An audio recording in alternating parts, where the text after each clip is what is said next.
Madame, Monsieur, bonsoir. Bienvenue dans ce journal à la une de l'actualité. Grande mobilisation des populations du district autonome du Woroba au stade Losini Soumaoro de Séguéla. Le Bafing, le Béré et le Ourodougou saluent les actions de développement du président de la République Alassane Ouattara dans toutes ces régions. Le Premier ministre Patrick Achi a invité l'ensemble des populations à l'union et à la solidarité autour du président de la République. Le recensement général de la population et de l'habitat démarre le 1er novembre pendant 21 jours. Des agents seront mobilisés sur l'ensemble du territoire. La ministre du Plan Nialé Kaba a lancé l'opération à Yamoussoukro. Elle vise à doter le pays de données fiables pour une meilleure planification des actions de développement. Et c'est une nouvelle usine qui verra le jour dans un an en Côte d'Ivoire. Le premier coup de pioche donné dans la zone industrielle d'Akopezedi. L'entreprise Codis est spécialisée dans la fabrication de produits nutritionnels pour animaux. Un investissement de 8 milliards de francs CFA qui répond à la stratégie nationale développée par le ministère de la Production animale et des ressources halieutiques. Un dossier à suivre dans ce journal. Demain, 13 septembre, c'est le retour des élèves à l'école. Entre défis de l'approvisionnement en manuel, angoisse et stress, parents et libraires à l'épreuve de la rentrée scolaire. Et on démarre avec l'actualité politique ce soir, la reconnaissance des populations du district autonome du Woroba au président de la République. Les régions du Bafing, du Béré et du Ourodougou réunies au stade Losini Soumaoro de Séguéla. Une mobilisation pour exprimer leur gratitude au chef de l'État pour ses actions de développement. Une journée d'hommage tenue en présence du Premier ministre Patrick Achi. Abou Sanogo. Stade Losini Soumaoro de Séguéla. Démonstration de force des populations du district autonome du Woroba. Elles sont venues des régions du Bafing, du Béré et du Ourodougou pour un objectif. Rendre hommage au président de la République Alassane Ouattara. Un invité de marque, le Premier ministre Patrick Achi, accueilli dans la ferveur. À travers ce grand rassemblement, les populations des régions du Bafing, du Béré et du Ourodougou ont voulu exprimer leur gratitude au chef de l'État Alassane Ouattara pour les projets de développement socio-économique dont ils ont bénéficié. Tous les jeunes, tous les cadres, à la solidarité autour de nos leaders, à la solidarité, à la fraternité et à l'engagement vrai. Nous sommes particulièrement fiers de cette mobilisation exceptionnelle et de ce moment de communion fraternelle et intense autour de l'œuvre d'un homme d'exception que l'histoire, nous en sommes certains, a déjà retenu dans ses annales. Le district autonome du Woroba, grâce aux nombreuses actions de développement, a aujourd'hui définitivement tourné le dos à cette situation de région d'extrême urgence. Il a tant fait pour nous et il mérite que chaque jour, nous puissions organiser une cérémonie de reconnaissance pour lui. Je vais parler du président. Je vais parler du président. Adama Bictogo, directeur exécutif du Rassemblement des oufouettistes pour la démocratie et la paix, a salué la forte mobilisation et a engagé l'ensemble des populations du Woroba à soutenir le président de la République Alassane Ouattara. Notre président, celui pour qui nous sommes là aujourd'hui, est une vraie source d'inspiration, de motivation pour consolider notre foi dans l'avenir de notre pays. Chers parents du Woroba, nous devons accompagner le brave Tien. Nous devons accompagner Alassane Ouattara. C'est pour cela que d'ici, de la tribune du stade de Losini Soumaoro, j'en appelle à l'unité de tous les militants du RHDP. Amadou Soumaoro, président de l'Assemblée nationale, patron de la cérémonie, s'est félicité également de ce grand rassemblement et a prôné l'union des filles et fils du district du Woroba. C'est pour moi un agréable devoir et un grand honneur de m'adresser à vous à l'occasion de cette cérémonie d'hommage et de reconnaissance au président de la République, son Excellence Alassane Ouattara. Le Woroba vous souhaite plein succès dans votre noble et éclatante mission. Le Premier ministre Patrick Achi a rendu hommage aux populations des régions du Yoruba. Cet hommage au président de la République Alassane Ouattara se justifie pleinement, car le Yoruba a mérité et bien mérité du chef de l'État dans tous les secteurs de développement économique et social. Je voudrais surtout revenir pour ma part sur le secteur de l'électrification. En effet, les investissements engagés dans le district du Yoruba, évalués à près de 91 milliards de francs CFA, ont permis l'électrification de 510 localités rurales entre 2011 et 2021, contre seulement 120 localités depuis les indépendances jusqu'en 2011. Le taux de couverture est ainsi passé de 16% en 2011 à 85% à la fin de cette année. Et toutes les localités d'au moins 500 habitants seront électrifiées à fin 2021 et l'ensemble des localités du Yoruba le seront à fin 2025. Il a annoncé des projets de développement de la grande région du Yoruba. Je voudrais vous exprimer, au nom de son Excellence, Monsieur le Président de la République, qu'au niveau de Sekela, l'achèvement des travaux de l'aéroport et des voiries, ainsi que celle du lycée professionnel.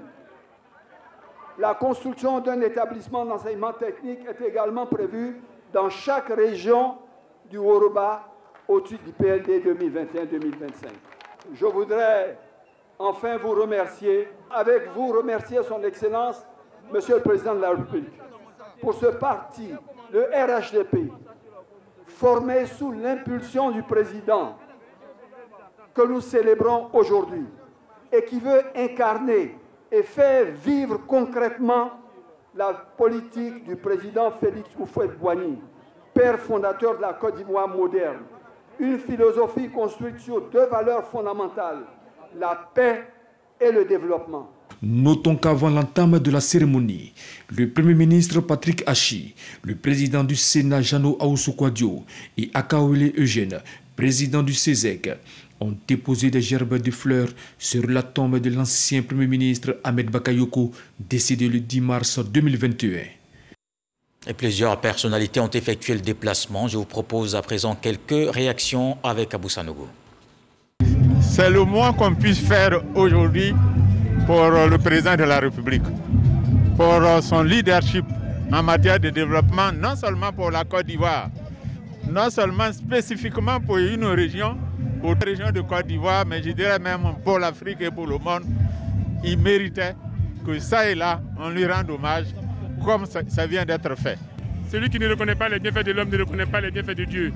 C'est à ce titre-là et à cette qualité que nous venons tous rendre hommage au président de la République, que Dieu le protège, qu'il lui accorde les moyens nécessaires et suffisants d'une vie radieuse et qu'il permette d'atteindre toutes ses fins, avec elle toute la Côte d'Ivoire, dont le Yoruba. Il a fait beaucoup, beaucoup reste encore à faire, mais nous faisons confiance au président de la République pour pouvoir donc terminer l'amorce de développement que le Yoruba a commencé, en notamment l'achèvement des routes, des voies de Makono-Ségéla et Ségéla-Touba. En tout cas, ce sera pour le grand bien de nos parents.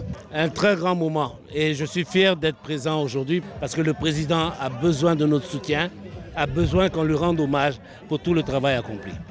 Le Yoruba, vous le savez, est de nature une population reconnaissante. Le Yoruba est de nature une population qui soutient le président de la République. Et fort donc des actions de développement que le président de la République apporte au Yoruba, il était important pour nous de venir lui témoigner toute la marque de considération, toute la reconnaissance au chef de l'État. Nous sommes très heureux d'être aujourd'hui en Côte d'Ivoire et aussi surtout à Ségéla. Et donc nous sommes très heureux. Nous disons une fois de plus merci au président de la République pour tout ce qu'il a fait pour Ségéla.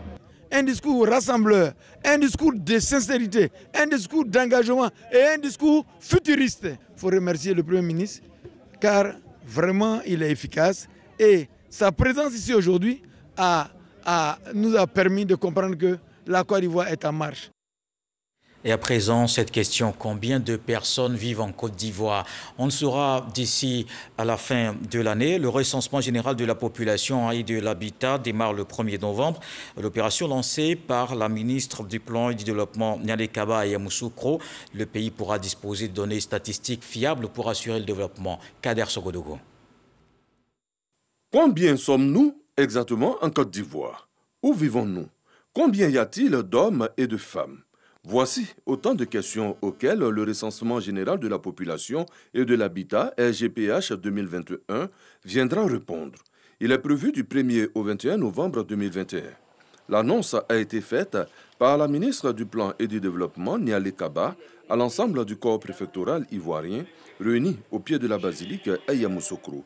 Les préfets ont reçu, pour la circonstance, leur feuille de route pour la réussite de l'opération. L'objectif, c'était ensemble les mettre en mission pour cette opération importante. Ensemble, leur demander leur appui, leur collaboration, leur encadrement de nos agents qui vont être sur le terrain pour que de maintenant jusqu'au dénombrement, l'opération se passe dans les meilleures conditions. Une opération nécessaire pour une meilleure planification du développement avec des statistiques fiables. Il est clair qu'une mobilisation de toutes les populations s'avère nécessaire. On compte sur les populations pour se faire recenser, adhérer massivement à l'opération. Ça a un objectif purement économique.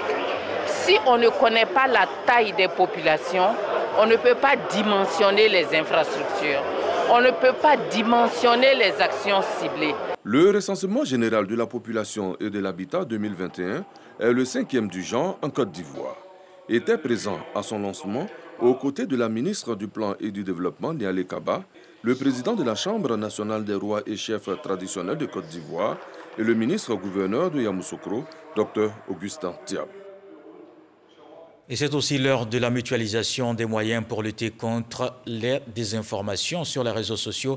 La question est au cœur de la première session extraordinaire de la réunion des ministres en charge de la sécurité. Des représentants des 5 pays membres vont réfléchir sur les actions communes à mener. Le ministre ivoirien de la Sécurité, Wagondo Diomandé, participe aux travaux. Moussa Konaté. Fake news, rumeurs, informations modifiées sur les réseaux sociaux visent à manipuler ou tromper l'opinion. Ces actes de désinformation préoccupent le Conseil de l'Entente. La problématique des fake news affecte quotidiennement la vie de nos populations. En effet, la désinformation mensongère et parfois diffamatoire que véhiculent chaque jour ces réseaux sociaux est une nouvelle forme de délinquance qu'il est impérieux de combattre et de contrôler. Lutte contre la désinformation sur les réseaux sociaux. Le sujet est donc au centre de la réunion des ministres en charge de la sécurité et des frontières du Conseil de l'Entente. Des représentants des 5 pays membres de l'institution échangeaient sur la mutualisation des moyens pour freiner le phénomène. Dans le cas de la gestion de la Covid-19, plusieurs messages qui circulaient tentaient de convaincre nos populations de l'inexistence de la maladie à coronavirus. La même attitude est actuellement observée avec la mobilisation d'un courant anti-vaccin, appelant nos concitoyens à ne pas se faire vacciner. La désinformation, les fausses nouvelles qui circulent sur les réseaux sociaux ont des conséquences néfastes sur la paix et la sécurité de notre espace entente. Ces outils peuvent également être facilement utilisés par les groupes terroristes en vue de favoriser l'expansion de l'extrémisme violent dans notre sous-région. Nos États se doivent donc d'explorer les voies et moyens nécessaires pouvant permettre de contrôler le contenu des dits réseaux et de réprimer au besoin tout comportement tendant à troubler l'ordre public. Nos États disposent-ils de l'arsenal juridique nécessaire à la répression des infractions constatées dans un domaine aussi novateur? Sinon, comment y remédier? Les agents en charge de la gestion de ces cas avérés sont-ils suffisamment formés? Ces questions sont au cœur de nos préoccupations quotidiennes. Aujourd'hui, il nous faut les aborder sans faux fuyant, en partageant nos expériences. Nous entendons réprimer, mais surtout trouver ensemble des voies et moyens d'une régulation à même de prévenir tout cas d'abus dans l'usage des réseaux sociaux aux conséquences dévastatrices. Les participants à cette rencontre ont recommandé, entre autres, le renforcement de la coopération policière et judiciaire afin de lutter efficacement contre la désinformation via les réseaux sociaux. La sécurité favorise aussi les investissements. Dans 12 mois, la Côte d'Ivoire va compter dans son parc industriel une nouvelle usine. Elle est spécialisée dans la fabrication de produits nutritionnels pour animaux. Le premier coup de pioche donné en présence du ministre des Ressources halieutiques, Sidi Timoko Touré. L'entreprise va investir 8 milliards de francs CFA. Lansine Bakayoko. Bâtie sur une superficie de 33 000 m², cette usine de fabrication d'aliments pour bétail, porcs, volailles et poissons est portée par le néerlandais Koudis. Avec un potentiel annuel de 120 000 tonnes, ce site industriel majeur permettra de mieux répondre à la demande croissante de produits de nutrition animale en Côte d'Ivoire et dans la sous-région. La Côte d'Ivoire, un choix de raison pour l'opérateur économique. Le pays a entrepris des réformes qui ont rassuré les investisseurs, ont fait de ce pays un hub économique de la sous-région. Les besoins alimentaires restent énormes au regard de l'évolution de la population ivoirienne, des potentialités de l'espace économique de la CEDEAO et de l'UEMOA. Ces deux zones représentent une population d'environ 330 millions d'habitants. Fortement mobilisés à cette étape de démarrage des travaux, les éleveurs locaux espèrent avoir à disposition des produits de qualité et surtout à moindre coût. Pour le ministre Sidi Timoko Touré, les 8 milliards qui vont être investis viennent donner un coup d'accélérateur à la stratégie nationale en matière de production animale et halieutique. Stratégie nationale qui prévoit une augmentation substantielle des tonnages.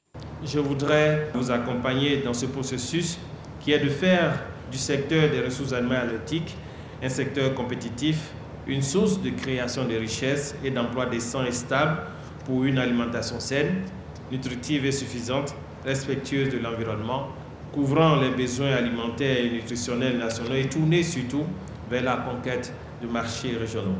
Rendez-vous est pris pour août 2022 où l'entreprise espère mettre sur le marché les premières cuvettes de protéines pour animaux d'élevage. Dans le cadre du magazine du dimanche, ce 13h, Hamza Diaby a reçu M. Daouda Kamagaté, conseiller technique au ministère du Budget. Il est le président de l'Observatoire des plaines foncières. Dans cet extrait de l'entretien, il nous donne les missions de l'OPF. La propriété foncière est un élément important dans la vie économique, dans la vie sociale même d'un État. Voyez-vous, lorsque vous avez un bien, vous pouvez donc n'est-ce pas, le mettre sous garantie pour avoir des prêts. Donc cela donc participe n'est-ce pas, à l'activité économique en tant que telle. L'Observatoire est donc venu pour pouvoir éliminer tout ce qui est obstacle qui pourrait, n'est-ce pas, se poser au niveau des administrations pour que les entreprises, les individus puissent jouir, n'est-ce pas, pleinement de leur droit d'accession à la propriété foncière. Et vos activités, ce sont lesquelles? Vos activités et puis surtout, comment on vous saisit? Comment se fait la saisine? Alors, les activités sont nombreuses. D'abord, nous avons pour objet de recevoir les plaintes, comme le dit, n'est-ce pas, le titre même de cet observatoire. Et donc, les plaintes sont donc adressées, nous instruisons et nous apportons des solutions. Nous suivons même, n'est-ce pas, la mise en œuvre de ce sens-là. Également, nous faisons de la veille également pour voir, n'est-ce pas, comment se comportent les services, si cela est conforme également, si cela ne crée pas de différents obstacles au droit, n'est-ce pas, d'accès à la propriété foncière. À cela s'ajoute également une force de proposition, un organe de proposition pour pouvoir améliorer le dispositif, pour pouvoir améliorer le fonctionnement de l'administration en la matière, dans ce sens-là. Toutes les saisies sont en ligne. Toutes les saisies sont en ligne pour, n'est-ce pas, dans le cadre, n'est-ce pas, de la modernité de nos différents instruments. Autre chose dans l'actualité, dans la commune d'Abobo, les vendeurs de bétail quittent les espaces occupés de façon anarchique. Il s'agit principalement de la libération du site devant abriter le CHU, un lycée d'excellence, une piscine olympique, un départ volontaire constaté par les services techniques chargés de démanteler quelques installations encore sur les lieux. Ce dimanche, la maire Kamdia Kamara a fait le constat. Elle se réjouit de l'adhésion des populations à ces initiatives qui visent à doter la commune de plusieurs infrastructures et un meilleur cadre de vie. Et il nous faut aussi surtout ne pas manquer de rester vigilants en cette période de crise sanitaire. La Covid-19 continue de menacer la santé.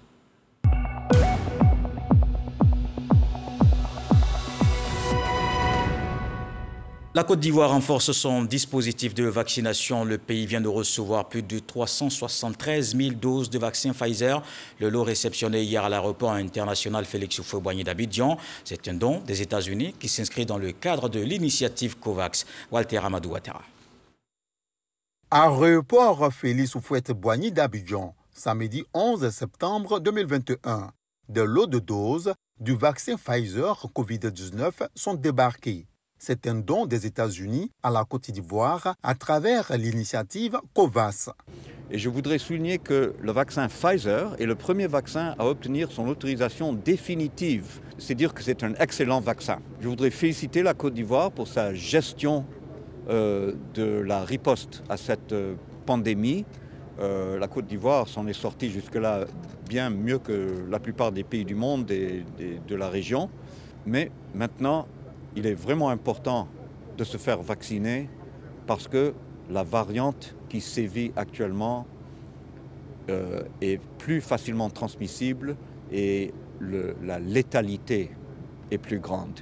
Il y a eu plus de morts de Covid en Côte d'Ivoire le mois dernier, puis le début de la pandémie, et tous les morts étaient des non-vaccinés. Au nom du gouvernement, le ministre de la Santé, de l'Hygiène publique et de la couverture maladie universelle traduit toute la gratitude de la Côte d'Ivoire aux pays donateurs. On avait reçu juste là autour de 2,5 millions de doses qui ont permis donc de vacciner environ 1,5 million d'Ivoiriens aujourd'hui. Et on avait annoncé que les vaccins vont continuer donc à venir sur notre territoire pour vacciner la totalité des Ivoiriens sans discontinuer. Et c'est ce que nous constatons ce soir. Je voudrais donc profiter de votre micro pour remercier particulièrement les États-Unis. C'est vraiment un don précieux et important qui va nous permettre donc rapidement de, non seulement dans le cadre donc de ce qui a été adopté depuis le dernier Conseil national de sécurité, où on permet à ceux qui ont eu déjà la première dose d'AstraZeneca de se faire vacciner en deuxième dose en Pfizer, donc de rapidement donc rattraper ceux qui attendent ces vaccins-là. Il y a environ 600 000 personnes en Côte d'Ivoire qui attendent de prendre leur deuxième dose, mais également donc d'aller plus loin dans la vaccination en allant dans tous les quartiers d'Abidjan et à l'intérieur du pays. Avec cette réception de 373 230 doses, les États-Unis offrent ainsi à la Côte d'Ivoire 1 553 760 doses du vaccin Pfizer. Les populations sont invitées à se faire vacciner et à davantage continuer d'observer les mesures barrières. Et comme on le voit, la Côte d'Ivoire est donc déterminée à bouter hors du pays cette pandémie. Des initiatives sont en cours pour soutenir les actions du gouvernement. C'est le cas à Mdoussi. Le député Charles Niaouré a organisé une séance de sensibilisation assortie de dons de kits de protection. On retrouve Walter Amadou Ouattara. La lutte contre la Covid-19 nécessite l'implication de tous. L'ONG prend ma main dans la tienne et le député Charles Niaouré l'ont si bien compris. Ensemble, ils mènent des séances de sensibilisation. Au centre de santé urbain de Mdoussi, les populations ont été invitées au respect des mesures barrières. Actuellement, nous avons de plus en plus de malades, de plus en plus de décès. Or, nous tous, nous savons que les actions sont simples. Il suffit simplement de se protéger en portant les masques et de se vacciner. J'encourage tout le monde à se faire vacciner. Car le vaccin, c'est la santé, c'est la vie. Pour accompagner les efforts du gouvernement et appuyer cette campagne de sensibilisation, des dons de produits d'hygiène, de gel hydroalcoolique ainsi que de cache-nez ont été faits aux populations et au personnel médical. Pour aider l'hôpital de Mdoussi dans la lutte contre la Covid, et dit qu'il s'agit pour nous d'être les partenaires de cette ONG afin que cette activité soit une réussite ici dans notre zone. Et nous voudrons inviter le corps médical à prendre soin de ce don reçu et que là puisse servir les braves et les belles populations de Mdoussi et de Bolivie. Outre cet acte, le député Charles Niaouré et l'ONG Prends ma main dans la tienne ont procédé au lancement de l'opération de désherbage de la cour du centre de santé. L'opération sera exécutée par les volontaires de cette ONG. Je vous donne les chiffres de la Covid aujourd'hui. 225 nouveaux cas enregistrés ce dimanche. Au total, 55 925 personnes guéries, 58 009 cas confirmés, 515 décès.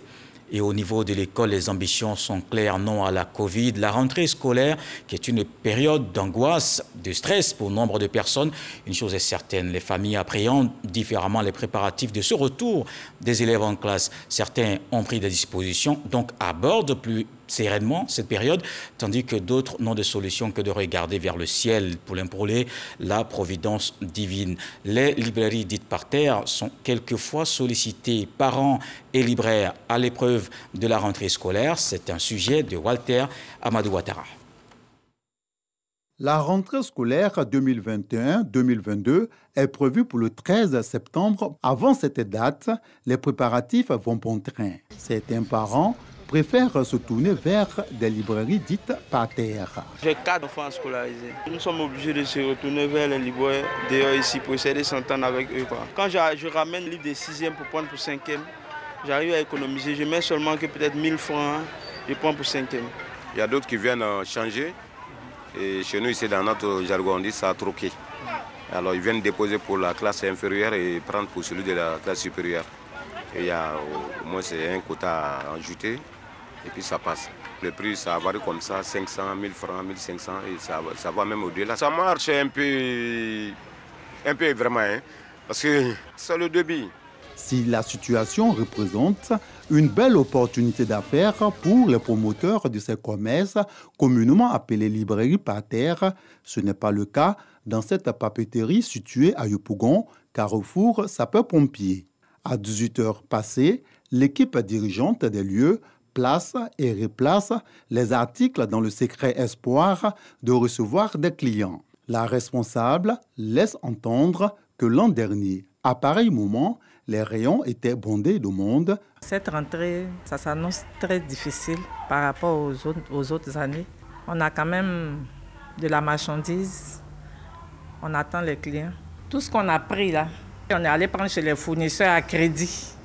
Donc si la rentrée se fait timide, on ne sait pas comment rembourser. Dans la commune de Benjainville, l'inquiétude est également présente chez ce parent de 3 élèves à scolariser. Pour que les enfants soient vraiment spirituellement encadrés, il fallait que j'ai pris, donc j'ai dû jeûner, prier pour ça. Je suis en train de chercher les moyens pour convertir mes efforts en moyens financiers pour pouvoir acheter ce que je dois acheter pour que les enfants puissent aller à l'école aisément. De manière globale, je m'inscris dans une fourchette de 250 à 300 000 francs pour les enfants. Retour sur Abidjan. Cocody, Cité Soleil 3.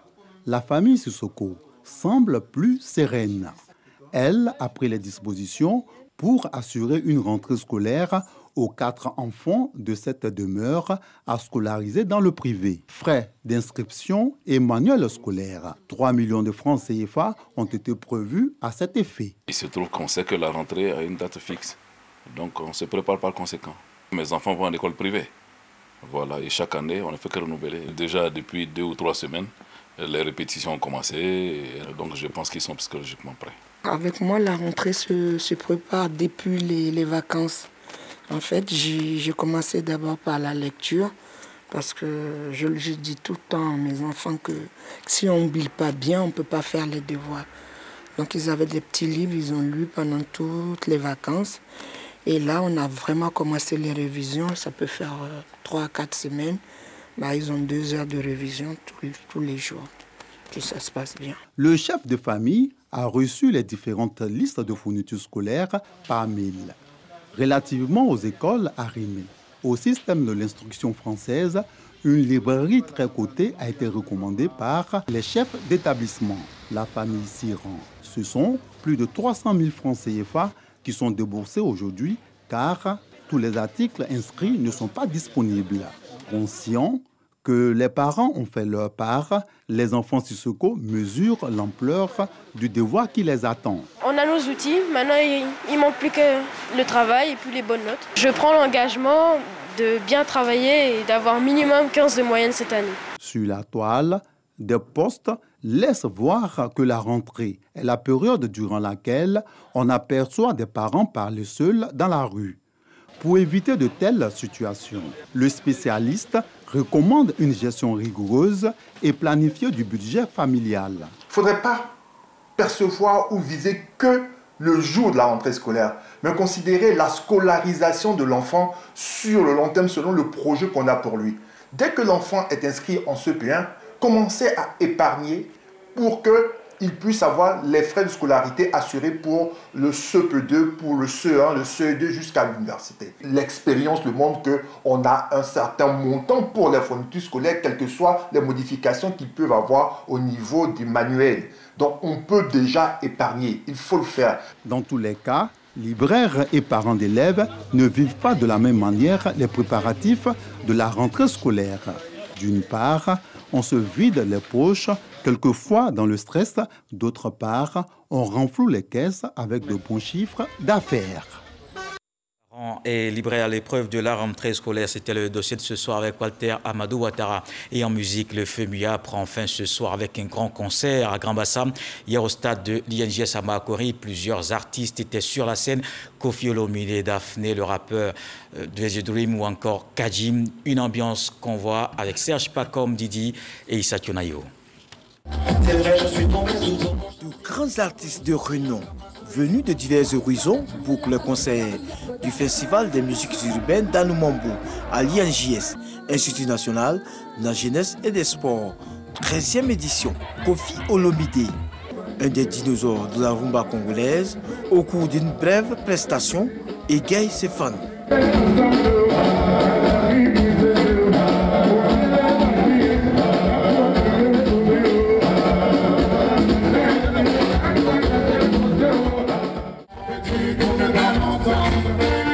Kajim, avec des titres très connus de son riche répertoire, fait danser et chanter le public sur de notes musicales de reggae et raga.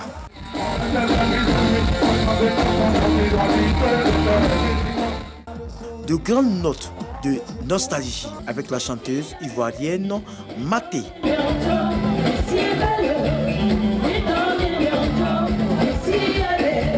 L'artiste replonge les festivaliers dans de nombreux souvenirs avec plusieurs de ses chansons à succès.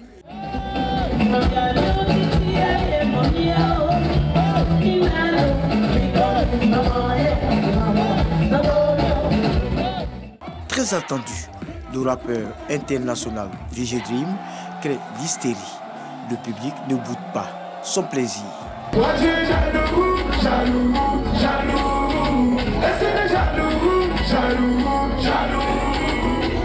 Le FEMIA 13 referme ses portes ce soir à Grand Bassam avec la prestation de nombreux artistes.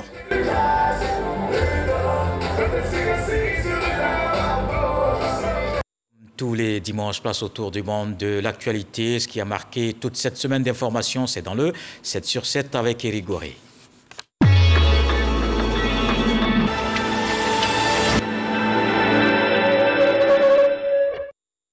Pour la première fois depuis 3 semaines, des millions de Néo-Zélandais pourront à nouveau sortir. La Nouvelle-Zélande va mettre fin cette semaine au confinement national de l'archipel, selon la première ministre.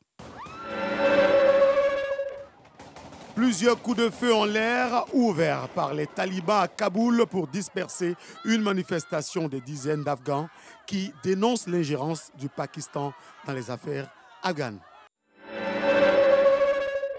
20 accusés et 1800 parties civiles pour un procès historique qui a débuté le 8 septembre à Paris. Le procès va durer 9 mois pour juger cette nuit d'horreur du 13 novembre 2015 et de ces attentats qui ont secoué la capitale. Les accusés seront jugés devant une cour d'assises spéciale à Paris. Angela Merkel quittera le parti à l'issue des législatives du 26 septembre prochain. Après 16 ans de pouvoir, mais avant le jeudi prochain, la chancelière va se rendre une dernière fois à Paris pour un dîner de travail avec le président français Emmanuel Macron. Au cœur des discussions, les questions essentielles actuelles, en premier lieu l'Afghanistan, ainsi que les questions de politique européenne, a déclaré le porte-parole du gouvernement allemand. Une délégation de la CEDEAO en Guinée suite au coup d'État militaire du 5 septembre 2021. La délégation a pu voir Alpha Condé. C'était une de ses priorités. 11 septembre 2021, 20 ans que les attentats du 11 septembre 2001 ont eu lieu. Contrairement à ses prédécesseurs, en lieu et place d'un discours pendant la cérémonie de commémoration, le président américain Joe Biden a enregistré et diffusé une déclaration la veille où il appelle à l'unité nationale. Une semaine après le coup d'État militaire, l'heure est aux négociations, selon la junte au pouvoir. Du mardi 14 au vendredi 17 septembre, au Palais du Peuple, ce sera une série de rencontres toutes les heures avec les partis politiques, la société civile et encore les représentants des compagnies minières. Ce sont les concertations avec toutes les forces vives de la nation, selon le communiqué du Comité national du rassemblement et du développement, CNRD.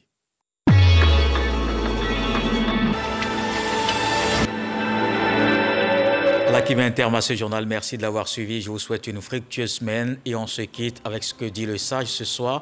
Lorsque l'heure est à la pêche pour nourrir tout le village, à défaut d'aider, ne trouble pas l'eau.